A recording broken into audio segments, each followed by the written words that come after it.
Class, I'm back again, and I'm talking the equity method. There were a couple of slides I did not cover in the investment lecture on chapter 12 around the equity method, and I still think these are good slides, and I'm going to work some examples with you as well. So in the equity method, here's United Intergroup, and I'm looking at this left-hand monitor, purchased 30% of Argent's common stock for $1.5 million in cash. And the fair value of Argent was $5 million, and they purchased 30% of it, $1.5 million purchase price. Later, after we purchased it, this was on the first day of the year, let's assume, Argent had net income of $500,000, and they paid dividends of $250,000. So our first journal entry is, as you would imagine, credit cash and debit investment in Argent stock. And we're going to record this under the equity method because we own between 20 and 50%. Less than 20%, we would not be doing the accounting I'm going to show you. We would just take the fair value of Argent stock and reflect that, and whatever it changed by, that would hit net income. So if the fair value went up, that would be an increase in net income. Fair value went down, it would be a decrease in net income. And that is for those investments that we own less than 20% of, because we don't exert significant influence. Now, the logic behind the equity method, when we own 30%, greater than the 20%, but less than 50, the logic is, hey, we can influence this business. So their net income is really like our net income, because if they don't do well, we had influence over that. And so we're going to look at their net income, and we're going to look at their dividends differently under this method. So the first entry again, debit the investment in Argent stock by $1.5 million and credit cash for about $1.5 million. But let's go look what happens to the net income. Well, they made $500,000, and we're an owner. We basically we get 30% of that, because we were able to influence it. If we weren't there, maybe they'd have done less than $500,000. We were in there helping them, maybe providing expertise around whatever expertise they needed. And so we're just going to record investment revenue, 30% of the money they made. And so investment revenue, credit revenue, and we got a debit somewhere, so we're going to increase our investment in the Argent stock by $150,000. And guess what? We're also going to ignore the fair value of the Argent stock. We are not going to look at that at all. We're only going to look at how much money they made, and then how much did they pay out. And so let's go to the next entry. We're going to receive 30% of the dividends, and so we're going to receive 30% of the $250,000. That's how much they paid to all their investors. And so we're going to receive cash of $75,000, and we're going to reduce our investment in Argent stock. So this investment account, historical cost principle, we start with what we paid for it. It will increase with our percent of net income. It will decrease if we had a net loss, percent of that net loss, hopefully that doesn't happen, or dividends, and we'll reduce that investment by dividends. And that's how we'll account for it until we sell it. All right, let's look at my summary sheet that you have available to you on Canvas. Remember, for just nearly every chapter, I have a summary sheet here, and this will help you hopefully think about things. So for debt instruments, we've got, you've got to memorize this. This is going to be more qualitative, conceptual multiple choice question, not calculation. I know in the chapter there's a lot of journal entries. I'm not going to require you to understand how to do all of these journal entries around the fair value changes. Good to look at, good to know. But what you need to know is, hey, debt securities, if they're held to maturity, we don't recognize the fair value. And so the unrealized gain or loss, not recognized. We're only going to recognize interest expense using our amortization table that we looked at. Just like the bonds payable amortization table, except we're on the other side of things. We are an investor in those bonds. And then trading securities, we will recognize the fair value with changes in net income. And available for sale, we will recognize fair value, but the changes are not recognized in net income. We're going to throw it in that bucket in equity called other comprehensive income, or accumulated other comprehensive income. And that will stay in there until we actually sell it. When we sell it, that's when we'll pull out and recognize gain or loss in the net income statement. And then investments, equity investments, if we lack less than significant influence, it's a fair value on the balance sheet, and the changes in fair value and dividends, we recorded net income. So when we receive a cash dividend, that is income immediately under equity if we own less than 20%.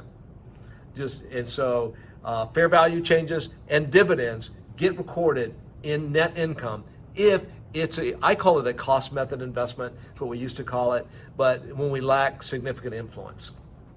You can call it the fair value reporting method, if you will. Under the equity method, when we own more than 20% but less than 50%, we're going to use the equity method accounting, which I just showed you. And then finally, when we own more than 50%, we're going to have consolidated financial statements. And guess what? Here's the journal entries for the equity method accounting. We're going to debit the investment account for our percent times the net income and credit income from the equity method. And when we receive a dividend, unlike the top category, we're not going to record income when we receive a dividend. We record income when they make money. We record just debit to cash and credit the investment account, like a return of our investment capital. So let's look at just a couple of problems from this chapter. Again, most of the questions on the exam are going to be conceptual around these concepts under debt and equity investments, but there could be an equity method problem on the exam, so be prepared for that. So please look at this equity method example here. This is a real example. It's kind of funny. The Alliance Corporation was the one that we own. We actually own 24.5% of it. But take a look at this. Pause the video. See if you can work this on your own, and then I'll work it.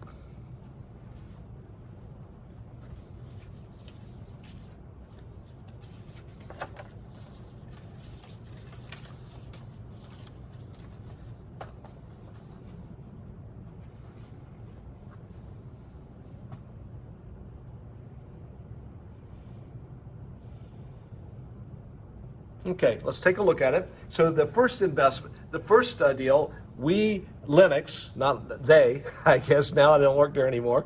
Lennox purchased 25% of Alliance, a compressor manufacturer, for $100 million. Well, 25% is greater than 20%, but less than 50%, so therefore we're in the equity method.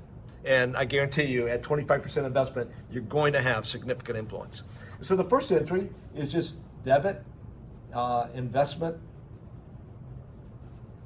in Alliance for $100 million, just exactly how much we paid for it, credit cash.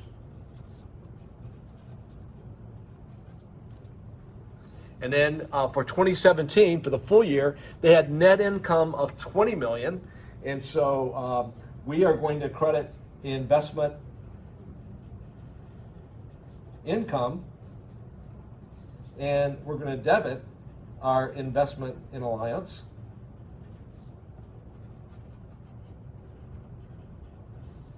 How much? Well, they had net income of $20 million. We have 25% of that $20 million, or $5 million of that is ours, right? And so we will debit our investment for $5 million, and we'll credit income. So this will go right. This is a change in our balance sheet, in our asset on our balance sheet, and this is a change to our income on our income statement. And then we received, now this really careful, when you get these problems, paid $5 million in dividends to Lennox. So they must have paid $20 million in dividends. Sometimes these problems will say they pay $20 million in dividends, then you got to do 25% of that. But so here, in accounting, it's always important, read carefully, paid $5 million in dividends to Lennox. So Lennox received $5 million in dividends. And so what we're going to do here is debit cash for $5 million, and credit our investment in Alliance.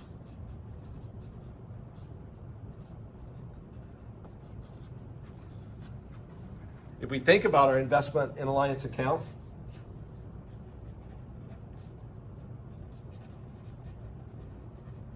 we started off with $100 million. We debited for $5 million, and we credited for $5 million in dividends. We're back to our original $100 million investment. That's what will end up on our balance sheet as an asset.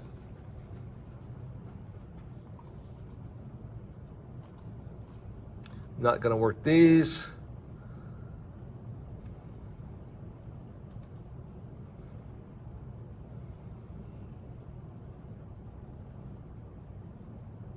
All right, let's try this exercise 12-20. I'm gonna, you pause the video and work this, and then I will work it. Restart it whenever you're ready.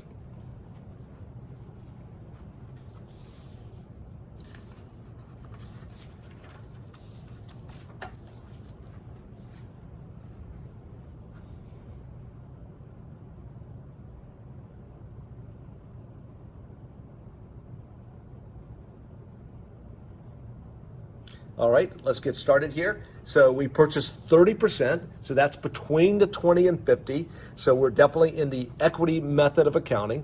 And so we bought 2.4 million shares, right? 30 million, 30% of 8 million, 2.4 million shares, and at 56 million. So our first entry, debit investment.